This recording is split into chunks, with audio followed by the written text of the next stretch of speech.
आगे हम बात करेंगे 2 नंबर लेसन की। 2 नंबर लेसन है हमारा ग्लोब, अक्षांश व देशांतर रेखाओं के बारे में। कक्षा 6 की पुस्तक में 2 नंबर लेसन ये है। देखिए 2 नंबर लेसन में हम बात करेंगे, ये है हमारा ग्लोब। क्या है? ग्लोब यानी हमारा एक पृथ्वी का लघु रूप में वास्तविक प्रतिरूप बनाया हुआ है। ये है अक्ष। ठीक है, ये अक्ष क्या करता है? ये काल्पनिक बनाया हुआ है अक्ष, ये पृथ्वी पर नहीं है, बिल्कुल एक ग्लोब में माना हुआ है। तो इस अक्ष की बात करें तो ये तो दर्शाता है दक्षिणी ध्रुव को, और ये होते हैं उत्तरी ध्रुव को। ठीक है, ये है अक्षांश रेखाएं और देशांतर रेखाएं। अक्षांश देशांतर वे होते हैं जो विषुवत रेखा के समांतर रेखाएं होती है लगभग। ये देखो, ये जैसे भी ये 0 डिग्री है तो ये अक्षांश रेखा का ही, और देशांतर रेखाएं ये आप देख सकते हो। ठीक है, ये है मुख्य देशांतर रेखा, या इन्हें प्रधान मध्याह्न रेखा कहते हैं, या यमोत्तर रेखा के नाम से भी जाना जाता है। आगे हम बात करते हैं। देखिए, ये देखिए, ये चित्र हुआ है, 2 भाग किए हुए हैं। कितने डिग्री का होता है? लगभग ये पूरा गोला 360 डिग्री का, 360 डिग्री का होता है। यानी अंश की बात करें, जो अक्षांश होता है वो किस में मापा जाता है? अंश में मापा जाता है। तो अंश का 1/4 होता है 360 डिग्री। यानी 90 डिग्री इधर हो जाएगा और 90 डिग्री इधर हो जाएगा, और ये 0 डिग्री है। इस 0 डिग्री को क्या कहते हैं? विषुवत रेखा कहते हैं, या भूमध्य रेखा कहते हैं। ये जो हो जाएगा वो हो जाएगा उत्तरी ध्रुव हो जाएगा, और ये नीचे दक्षिणी ध्रुव हो जाएगा। ठीक है, जिस प्रकार आपने पृथ्वी में देखा होगा, इस प्रकार पृथ्वी हमारी ये होगी हमारी 0 डिग्री। 0 डिग्री होगी। यहाँ पे ये जो भाग है ये उत्तरी गोलार्ध का आ गया। इसे बांटा हुआ है हमने। ये जो भूमध्य रेखा है ना, ये काल्पनिक रेखा है। ये एग्जाम में पूछा जाता है कि भूमध्य रेखा क्या वास्तविक रेखा है या काल्पनिक रेखा? तो ये काल्पनिक रेखा हमने मानी हुई है। ये होता है नीचे दक्षिणी गोलार्ध। ठीक है, ये हो गया 90 डिग्री का, और ये हो गया 90 डिग्री का। ये जो गोल चक्कर है ये कितने हो गया? 360 डिग्री का, यानी अक्षांश यानी 101/4 भाग। ठीक है, ये भी आपको याद रखना है। पृथ्वी के चारों ओर के वृत्त का कितना होता है? 1/4 होता है, याद रखना है आपको। ठीक है, यानी 90 डिग्री अंश तो कहाँ पे हो जाएगा? उत्तरी अक्षांश में, और 90 डिग्री कहाँ पे हो जाएगा? ये दक्षिणी अक्षांश ध्रुव को कहते हैं। ठीक है, ये जो हो जाएगा मेन मुद्दा हो गया। ये देखो, ये है उत्तरी गोलार्ध, और ये हो जाएगा ये पूरा जो है ये दक्षिणी गोलार्ध। ठीक है, याद रखना है। वो विषुवत रेखा आपको याद रखनी है 0 डिग्री पे, इससे ही निर्धारित होगा सब कुछ होगा जो होगा। ठीक है, अब हम बात करते हैं क्वेश्चनों की। देखिए, क्वेश्चन की बात करें, विषुवत वृत्त के संदर्भ में नीचे दिए गए कथनों पर विचार कीजिए। ठीक है, विषुवत वृत्त 0 डिग्री अक्षांशों को प्रदर्शित करता है, बिल्कुल सही हमने देखा। ये देखिए, विषुवत रेखा यानी भूमध्य रेखा किसको प्रदर्शित करती है? 0 डिग्री को प्रदर्शित करती है। ठीक है, आगे देखिए, इसने पूछा है कि विषुवत वृत्त का प्रत्येक बिंदु दोनों ध्रुवों से समान दूरी पर होता है। बिल्कुल सही है, दोनों दूरी जो है 90 डिग्री, और नीचे दक्षिणी गोलार्ध 90 डिग्री, यानी दोनों समान ध्रुवों से होता है। ठीक है, उसके बाद इसने पूछा कि विषुवत वृत्त से यानी भूमध्य रेखा से उत्तर या दक्षिण की कोणीय दूरी की माप को क्या कहते हैं? उत्तर या दक्षिण की कोणीय दूरी के माप को क्या कहते हैं? तो ये देशांतर नहीं कहते हैं, इसको कहते हैं अक्षांश। क्या कहते हैं? अक्षांश कहते हैं। ये आपको याद रखना। इसमें 2 कथन हो जाएंगे, पहला सही हो जाएगा और दूसरा कथन सही हो जाएगा। बिल्कुल देखिए, इसमें आंसर ए हो जाएगा, 1 और 2। देखिए, मुख्य तथ्य की हम बात करेंगे। तो मुख्य तथ्य की बात करें कि विषुवत वृत्त से उत्तर या दक्षिण की कोणीय दूरी की माप को अक्षांश कहते हैं। ठीक है, अक्षांश किस में मापा जाता है? अंश के रूप में मापा जाता है। ठीक है, देखिए, इसे विषुवत वृत्त से दोनों ध्रुवों की ओर अंशों में मापा जाता है। विषुवत वृत्त से ध्रुवों तक स्थित सभी समांतर वृत्तों को अक्षांश रेखाएं कहते हैं। ठीक है, इस प्रकार आपने देखा होगा, ये हमारी 0 डिग्री हो गई, ये हो गया हमारे अक्षांश। इस प्रकार चलेंगे, ये इस प्रकार ये हमारे क्या हो गए? अक्षांश हो गई। विषुवत वृत्त एक काल्पनिक रेखा है। ठीक है, याद रखना है, ये जो पृथ्वी को 2 बराबर भागों में बांटते हैं। अब सीटेट के एग्जाम में जो है आजकल जो है इस कथन कथन सत्य इस प्रकार के क्वेश्चन पूछे जाते हैं। तो आपसे इस प्रकार के ही क्वेश्चन सीटेट में और रीट में आगे पूछे जाने वाले हैं। तो सभी विद्यार्थी वीडियो को लाइक करते रहें, शेयर करते रहें, और सब्सक्राइब कर लें जो विद्यार्थी नए हैं। आपको इस प्रकार की वीडियो मिलती रहेगी। देखिए, 2 नंबर हमारा क्वेश्चन है कि किस या किन बिंदु को आधारभूत संदर्भ बिंदु कहते हैं? आधारभूत संदर्भ बिंदु कहते हैं। तो कौन सा हो जाएगा? उत्तरी व दक्षिणी दोनों ध्रुवों को क्या कहते हैं? आधारभूत संदर्भ बिंदु के रूप में कहा जाता है। देखिए, मुख्य तथ्य की हम बात करते हैं। पृथ्वी की आकृति गोल है। ठीक है, गोल है, जो बीच में से थोड़ी चपटी है। ठीक है, तो जो दक्षिण और उत्तरी ध्रुव की ओर क्या है? ये चपटी है, बल्कि बीच में से क्या है? उभरी हुई है। ठीक है, इसलिए कोई किनारा नहीं है जहां से कोई दूरी नापी जा सके, किंतु फिर भी पृथ्वी पर 2 बिंदु उत्तरी ध्रुव और दक्षिणी ध्रुव निश्चित है, और इसलिए इन्हें आधारभूत संदर्भ बिंदु के रूप में माना गया है। आगे देखिए, नीचे दिए गए सूची फर्स्ट को सूची सेकंड से सुमेलित करना है। सूची फर्स्ट है और सूची सेकंड दी हुई। कर्क रेखा, मकर रेखा और उत्तरी ध्रुव वृत्त और दक्षिणी ध्रुव वृत्त दिए हुए हैं हमें। देखिए कर्क रेखा की बात करें तो ये कितनी डिग्री पर है कर्क रेखा? कर्क रेखा की बात करेंगे तो ये है 23.5 डिग्री पर है कर्क रेखा। ठीक है, ये देखिए यहाँ पे साथ साथ में मैप में देखें, ये है हमारी कर्क रेखा जिसमें भारत के 8 राज्यों से ये गुजरती है 23.5 डिग्री। ठीक है, ये है कर्क रेखा। उसके बाद मकर रेखा देखिए यहाँ पे, मकर रेखा यहाँ पे ये है मकर रेखा। तो ये मकर रेखा कितने डिग्री है? ये भी कितनी है? 23.5 डिग्री। उसके बाद में उत्तर ध्रुव वृत्त, ये रहा उत्तर ध्रुव वृत्त, ये कितने डिग्री से गुजरता है? 66.5 डिग्री से गुजरता है। तो ये हो जाएगा 66.5 डिग्री। उत्तर करना है इसको, उत्तर ध्रुव। ठीक है, उत्तर ध्रुव हो जाएगा। उसके बाद दक्षिणी ध्रुव हो जाएगा 66.5 डिग्री दक्षिणी ध्रुव, ये रहा। ठीक है, तो इस प्रकार के क्वेश्चन बनाए जा सकते हैं, इन चीजों को पढ़ना है। ये एनसीईआरटी की बुक में चित्र दिया हुआ है, अच्छी तरीके से देख लेना इसको। तो इसका आंसर की बात करेंगे तो इसका आंसर हो जाएगा 2 3 4 1। ठीक है, सी नंबर बिल्कुल इसका आंसर हो जाएगा। देखिए व्याख्या की बात करें, विषुवत वृत्त 0 डिग्री, उत्तरी ध्रुव 90 डिग्री उत्तर, दक्षिणी ध्रुव 90 डिग्री दक्षिण के अतिरिक्त 4 महत्वपूर्ण अक्षांश रेखाएं और भी है। ठीक है, इसमें देखिए उत्तरी गोलार्ध में कर्क रेखा है 23.5 डिग्री उत्तर में, दक्षिणी गोलार्ध में मकर रेखा है 23.5 डिग्री दक्षिण में, विषुवत वृत्त के 66.5 उत्तर में उत्तरी ध्रुव। पीछे देखिए थोड़ा सा हमने मिस्टेक तो नहीं कर दिया ना? देखिए कर्क रेखा उत्तर में आ जाएगी और मकर रेखा दक्षिण में आ जाएगी, इस प्रकार होगा। उत्तरी ध्रुव वृत्त आ जाएगा हमारा उत्तर में, और जो ये नहीं, बिल्कुल गलत हो गया। देखिए कर्क रेखा आ जाएगी 23.5 डिग्री उत्तर में, मकर रेखा 23.5 डिग्री दक्षिण में, उत्तरी वृत्त ध्रुव आ जाएगा हमारा उत्तर में, और दक्षिणी ध्रुव आ जाएगा दक्षिण के अंदर, इस प्रकार होगा। ठीक है, तो देखिए विषुवत वृत्त के 66.5 डिग्री उत्तर में उत्तरी ध्रुव वृत्त आर्कटिक वृत्त है, विषुवत वृत्त के 66.5 डिग्री दक्षिण में दक्षिणी ध्रुव वृत्त है। देखिए थोड़ा सा हम पीछे हम देखते हैं चित्र को। देखिए ये है हमारा उत्तरी ध्रुव। ठीक है, उत्तरी ध्रुव है और दक्षिणी ध्रुव ये पृथ्वी के क्या होते हैं? अक्ष होते हैं। ठीक है, संदर्भ बिंदु है पृथ्वी के। उत्तरी शीत कटिबंध, ये रहा उत्तर ध्रुव वृत्त। ठीक है, ये कितने डिग्री पर है? 66.5 डिग्री पर। उसके बाद जो एरिया आएगा ये है शीतोष्ण कटिबंध का। उसके बाद आ जाएगी कर्क रेखा 23.5 डिग्री पर। फिर कर्क रेखा और विषुवत रेखा के बीच में जो भी भाग होगा वो उष्ण कटिबंध के अंदर आएगा, ये याद रखना। ठीक है, क्योंकि यहाँ पे सूर्य जब ऊपर आता है शीत में तो यहाँ पे गर्मी ज्यादा रहती है। ठीक है, फिर मकर रेखा के बाद में बात करें, दक्षिणी शीतोष्ण कटिबंध आ जाएगा। फिर दक्षिणी ध्रुव वृत्त आ जाएगा 66.5 डिग्री पर, और ये दक्षिणी ध्रुव आ जाएगा 90 डिग्री पर। ठीक है, ये याद रखना है, ये हमारी है 0 डिग्री भूमध्य रेखा। आगे देखिए। ठीक है, अगला क्वेश्चन है, नीचे दिए गए युग्मों में से कौन से सही सुमेलित नहीं है? नीचे दिए गए युग्मों में से कौन से सुमेलित नहीं है? देखिए कर्क रेखा व मकर रेखा के बीच का क्षेत्र उष्ण कटिबंध आता है। देख लीजिए, मैंने अभी आपको बताया था, पीछे देखते चलेंगे हम साथ साथ में चित्र जो हमने दिया था।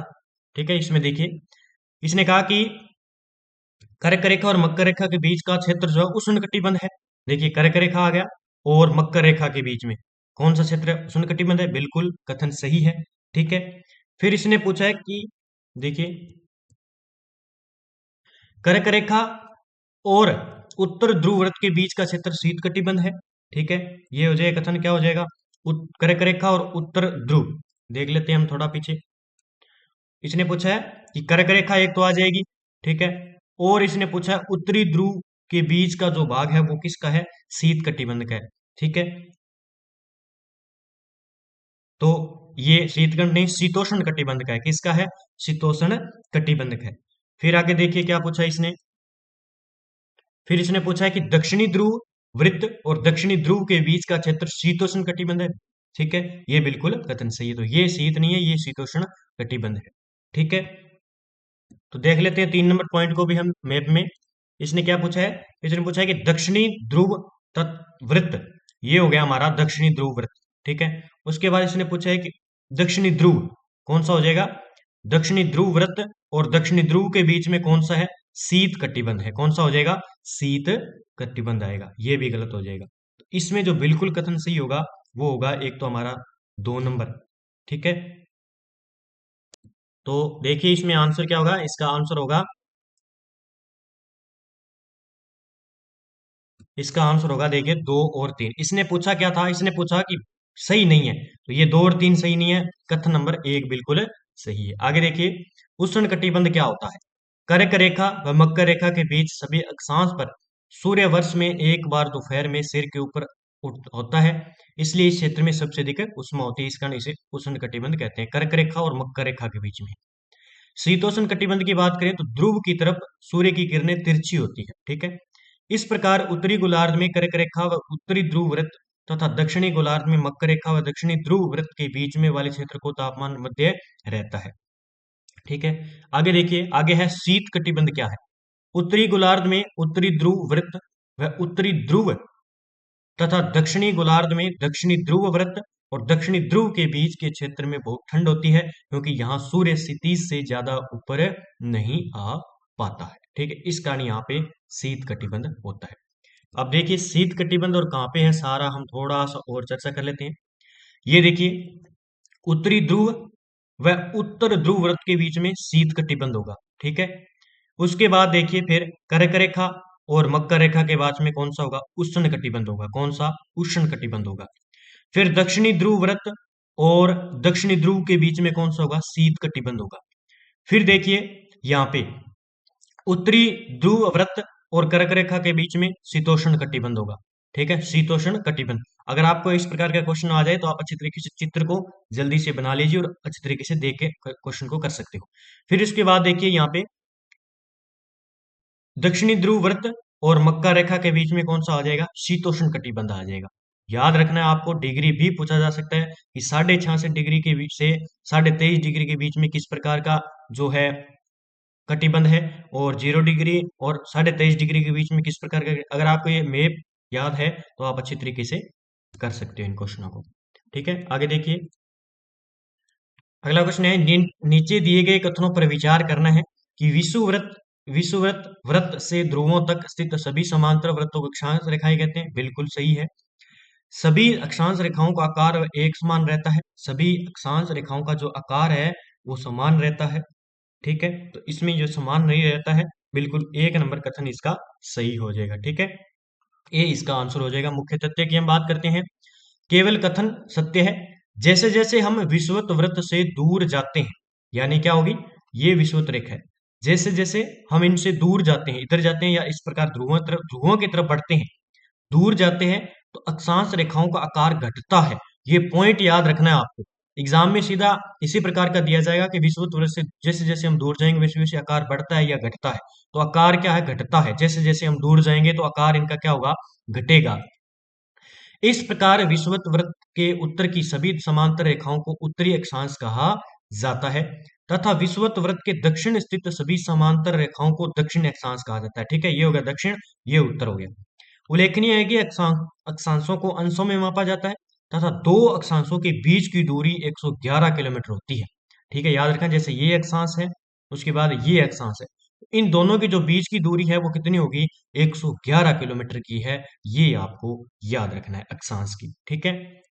आगे देखिए, उत्तरी ध्रुव से दक्षिणी ध्रुव को जोड़ने वाली संदर्भ रेखा को क्या कहते हैं? उत्तरी ध्रुव को दक्षिणी ध्रुव से, ये हमारा आ गया उत्तरी ध्रुव और ये हो गया हमारा दक्षिणी ध्रुव। इन दोनों को जोड़ने वाली रेखाओं को क्या कहते हैं? ठीक है, इन रेखाओं को क्या कहते हैं? ये इस प्रकार की जो रेखाएं होती है इनको क्या कहते हैं? उत्तरी ध्रुव व दक्षिणी ध्रुव को जोड़ने वाली रेखाओं को कहते हैं देशांतरीय याम्योत्तर रेखाएं। देशांतरीय रेखाएं कहते हैं, क्या कहते हैं? देशांतरीय रेखाएं कहते हैं, ठीक है। याद रखना है। देखिए, मुख्य तथ्य की बात करें, उत्तरी ध्रुव को दक्षिणी ध्रुव से जोड़ने वाली संदर्भ रेखाओं को देशांतरीय याम्योत्तर रेखाएं कहते हैं।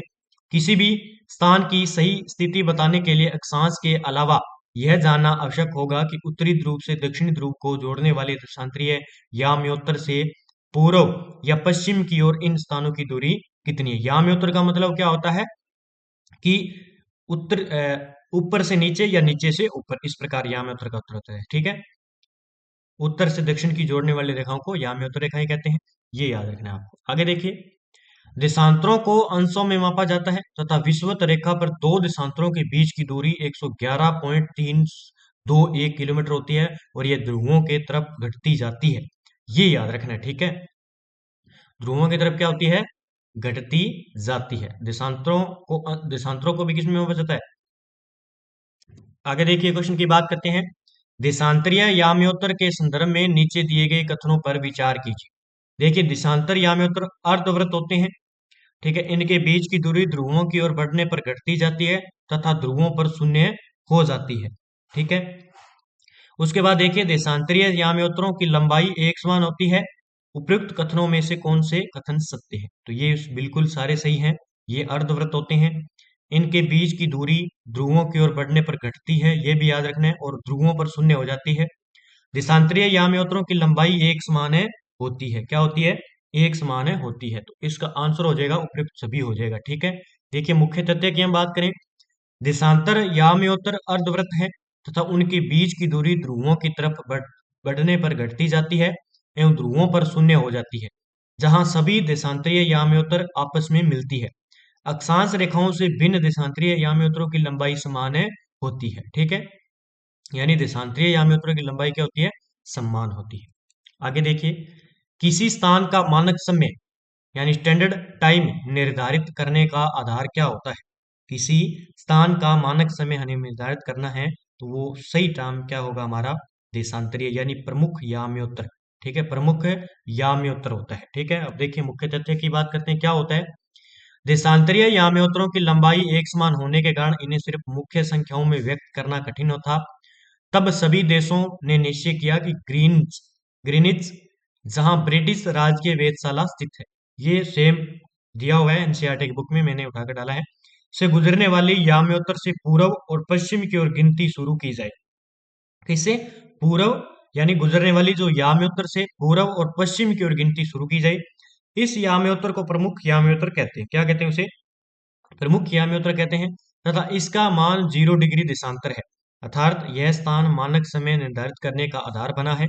यहां से हम 180 डिग्री पूर्व और 180 डिग्री पश्चिम तक गणना करते हैं। तो याद रखना है, आपसे पूछ ले कि प्रमुख याम्योत्तर कितना डिग्री देशांतर होता है? 0 डिग्री देशांतर को कहते हैं प्रमुख याम्योत्तर।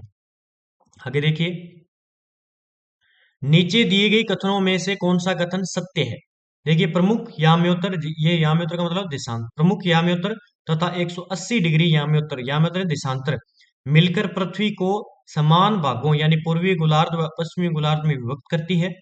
180 डिग्री पूर्व तथा 180 डिग्री पश्चिम याम्योत्तर एक ही रेखा में स्थित है। इसका कथन क्या हो जाएगा? इसका कथन बिल्कुल सही हो जाएगा, यानी इसका कथन हो जाएगा 1 व 2 दोनों बिल्कुल कथन सही है। देखिए मुख्य तथ्य की बात करते हैं, प्रमुख याम्योत्तर तथा 180 डिग्री याम्योत्तर मिलकर पृथ्वी को दो समान भागों यानी पूर्वी गोलार्ध और पश्चिमी गोलार्ध में विभक्त करती है। इसलिए किसी स्थान के देशांतर के आगे पूर्व के लिए अक्सर पू तथा पश्चिम के लिए पै का उपयोग करते हैं। आपने देखा होगा सीधा लिखा होता है कि जैसे 0 डिग्री पूर्वी देशांतर, इस प्रकार हम लिख देते हैं। तो ये होता है 180 डिग्री पूर्व और 180 डिग्री पश्चिम याम्योत्तर एक ही रेखा पर स्थित है तथा 180 डिग्री देशांतर रेखा को अंतरराष्ट्रीय तिथि रेखा के नाम से जाना जाता है। और ये मोस्ट कर लेना, 100 अंतरराष्ट्रीय सीधा क्वेश्चन पूछा जाएगा कि अंतरराष्ट्रीय तिथि रेखा किसे कहते हैं, यानी इंटरनेशनल डेट लाइन, ठीक है। तो 180 डिग्री को कहते हैं। आगे देखिए, नीचे दिए गए कथन व कारणों पर विचार कीजिए। कथन दिया हुआ है और कारण दिया हुआ है। कथन है कि ग्रीनिच से पूर्व के स्थानों का समय ग्रीनविच समय से आगे होता है तथा पश्चिम के स्थानों का समय पीछे होता है। कारण कहता है कि पृथ्वी अपने काल्पनिक अक्ष पर पूर्व से पश्चिम की ओर घूमती है। क्या यह बिल्कुल सही है कथन? इसलिए देखिए इसका आंसर क्या हो जाएगा, ठीक है। इसका आंसर क्या हो जाएगा? इसमें जो है कथन तो बिल्कुल सही होगा लेकिन कारण जो है गलत है, ठीक है। पृथ्वी अपने काल्पनिक अक्ष पर पूर्व से पश्चिम की ओर घूमती है, ठीक है। देखिए क्यों गलत है हम देखते हैं, इसका आंसर की भी बात करेंगे, सी इसका आंसर हो जाएगा। अब बात करेंगे हम मुख्य तथ्य की। देखिए पृथ्वी अपने काल्पनिक अक्ष पर पश्चिम से पूर्व की ओर चक्कर लगाती है, पश्चिम से पूर्व की ओर चक्कर लगाती है, लेकिन उसने कथन में क्या दिया था? पूर्व से पश्चिम की ओर। बल्कि पृथ्वी किस प्रकार घूमती है? पश्चिम से पूर्व की ओर चक्कर लगाती है। अतः वे स्थान जो ग्रीनविच यानी ग्रीनविच के पूर्व में है उनका समय ग्रीनिच यानी ग्रीनविच से आगे होगा तथा जो पश्चिम में है उनका समय समय पीछे होगा, ठीक है। इस चित्र के लिए आपको चित्र संख्या 2.7 अच्छे तरीके से देखना है। वहां पे आपको इस प्रकार मैप में इस प्रकार विश्व का मैप दिया हुआ है, यहाँ पे लगभग ग्रीनविच रेखा खींची गई है, ठीक है। इस साइड अलग देश है और इस साइड अलग देश है, ठीक है। तो इसमें देखिए इसने कहा कि ये इसने कहा कि ग्रीनविच के पूर्व में उनका समय ग्रीनिच यानी आगे होता है, ये तो क्या होगा, आगे होगा और प्लस में होगा ये तो, ठीक है। और ये क्या होगा, पीछे होगा, ठीक है, ये होगा पीछे, ठीक है, यानी क्या होगा, माइनस में होगा, ठीक है, माइनस में दर्शाया जाएगा। मैप में अच्छी तरीके से देख लेना, ये चित्र है विश्व के समय क्षेत्र यानी 2.60 चित्र है, एनसीईआरटी के बुक में आप अच्छे तरीके से देख के इनको जो है गौर कर सकते हो। फिर इसने पूछा जो पश्चिम में है उनका समय क्या होता है, पीछे होता है। ये थोड़ा सा मैप आप देख लोगे तो इन क्वेश्चन का जवाब अच्छी तरीके से आपको आ जाएगा, ठीक है। आगे देखिए, बात करते हैं, पृथ्वी को अपने अक्ष में 1 डिग्री घूमने में कितना समय लगता है। पृथ्वी को अपने अक्ष में 1 डिग्री घूमने में कितना समय लगेगा, 4 मिनट का समय लगता है। याद रखना है आपको, 4 मिनट का समय लगता है। और किस प्रकार लगता है इसके बारे में हम चर्चा करते हैं। देखिए, पृथ्वी अपने अक्ष पर 24 घंटे में 360 डिग्री घूमती है, यानी 24 घंटे में कितनी डिग्री, 360 डिग्री घूमती है। तो 24 घंटे में कितनी हो जाएंगे, यानी 24 घंटे में 360 डिग्री, इसलिए 1 घंटे में कितनी डिग्री घूमेगी, 15 डिग्री घूमेगी। कितनी डिग्री, 15 डिग्री, यानी 360 भाग 24 कितना हो गया, 15 डिग्री, ठीक है। 15 डिग्री आ जाएगा, 15 डिग्री 1 घंटे में घूमेगी। 1 घंटे में 60 मिनट होते हैं, आपको पता है कि 1 घंटे में कितने मिनट होते हैं, 60 मिनट होते हैं। 60 मिनट में कितनी घूमेगी, 15 डिग्री, कितनी, 15 डिग्री। 1 घंटे की बात हो रही है तो 15 डिग्री, तो 60 मिनट में 15 डिग्री, यानी 1 डिग्री 4 मिनट में, ठीक है। अब 1 डिग्री जो होगा वो 4 मिनट में गुजरेगा, ठीक है। 15 चौकू 60, 60/15 यानी 15 चौकू 60। अतः पृथ्वी को 1 डिग्री घूमने में 4 मिनट लगते हैं। याद रखना है आपको, ठीक है। पृथ्वी अपने एक्स पर 24 घंटे में 360 डिग्री घूमती है, ये तो पता ही है आपको। फिर उसके बाद 24 घंटे यानी 1 घंटे में कितना फिर निकालना होगा, तो 1 घंटे में 15 डिग्री, फिर 60 मिनट में 15 डिग्री, यानी 1 मिनट में 4 मिनट घूमेगी। ये याद रखना है आपको, ठीक है। देखिए, यदि कोई स्थान ग्रीनिच यानी ग्रीनविच से 20 डिग्री पूर्व में स्थित है, देखिए मैप में देख लेते हैं, ये हमारी ग्रीनिच रेखा है यहाँ पे। इसने कहा कि ये तो पूर्व हो गया और ये हो गया हमारा पश्चिम। इसने कहा कि पूर्व में स्थित है, 20 डिग्री पूर्व में स्थित है, ठीक है। तब ग्रीनिच और ग्रीनविच उस स्थान के समय में कितना अंतर होगा, यानी तब ग्रीनिच और उस स्थान के समय में कितना समय होगा। 1 घंटा, 1 घंटा 20 मिनट, 1 घंटा 30 मिनट, एक समान समय होगा। देखिए, हम बात करते हैं मुख्य तथ्य की। देखिए, 1 डिग्री देशांतर को पार करने में 4 मिनट लगती है, ठीक है, ठीक है।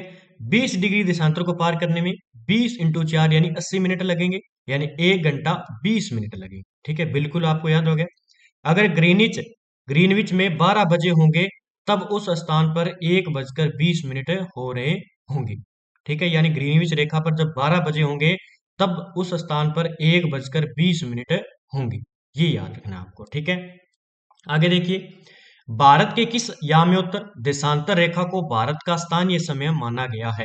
तो किसको माना गया है, भारत का जो है मानक रेखा या समय मानक रेखा किसको माना गया है, 82.5 डिग्री पूर्व, ठीक है। ये याद रखना है, ये देख सकते हो, ये है हमारी मानक रेखा, ठीक है, 82.5 डिग्री पूर्वी देशांतर। याद रखना है आपको इस प्रकार के क्वेश्चन। और ये कितनी राज्यों से गुजरती है, तो एनसीईआरटी एनसीईआरटी बुक में तो नहीं दिया हुआ, लेकिन बाकी 5 राज्यों से ये गुजरती है, याद रखना है आपको भारत के, ठीक है। और देखिए, मुख्य तथ्य की बात करते हैं। भारत में गुजरात के द्वारा द्वारका तथा असम के डिब्रूगढ़ के स्थानीय समय में लगभग 2 घंटे का अंतर है।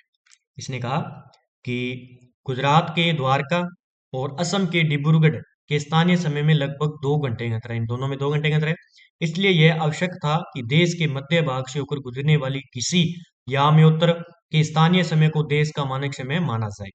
देखिए, भारत में 82.5 डिग्री पूर्व यानी 82 डिग्री 30 मिनट पूर्वी देशांतर को मानक याम्योत्तर माना गया है, जो इलाहाबाद के नैनी के पास से होकर गुजरती है। अब ये याद रखना है आपको, कहाँ से गुजरती है, इलाहाबाद उत्तर प्रदेश में, ये कि नैनी के पास से होकर गुजरती है। ये पॉइंट एग्जाम में क्वेश्चन बन सकता है, ठीक है।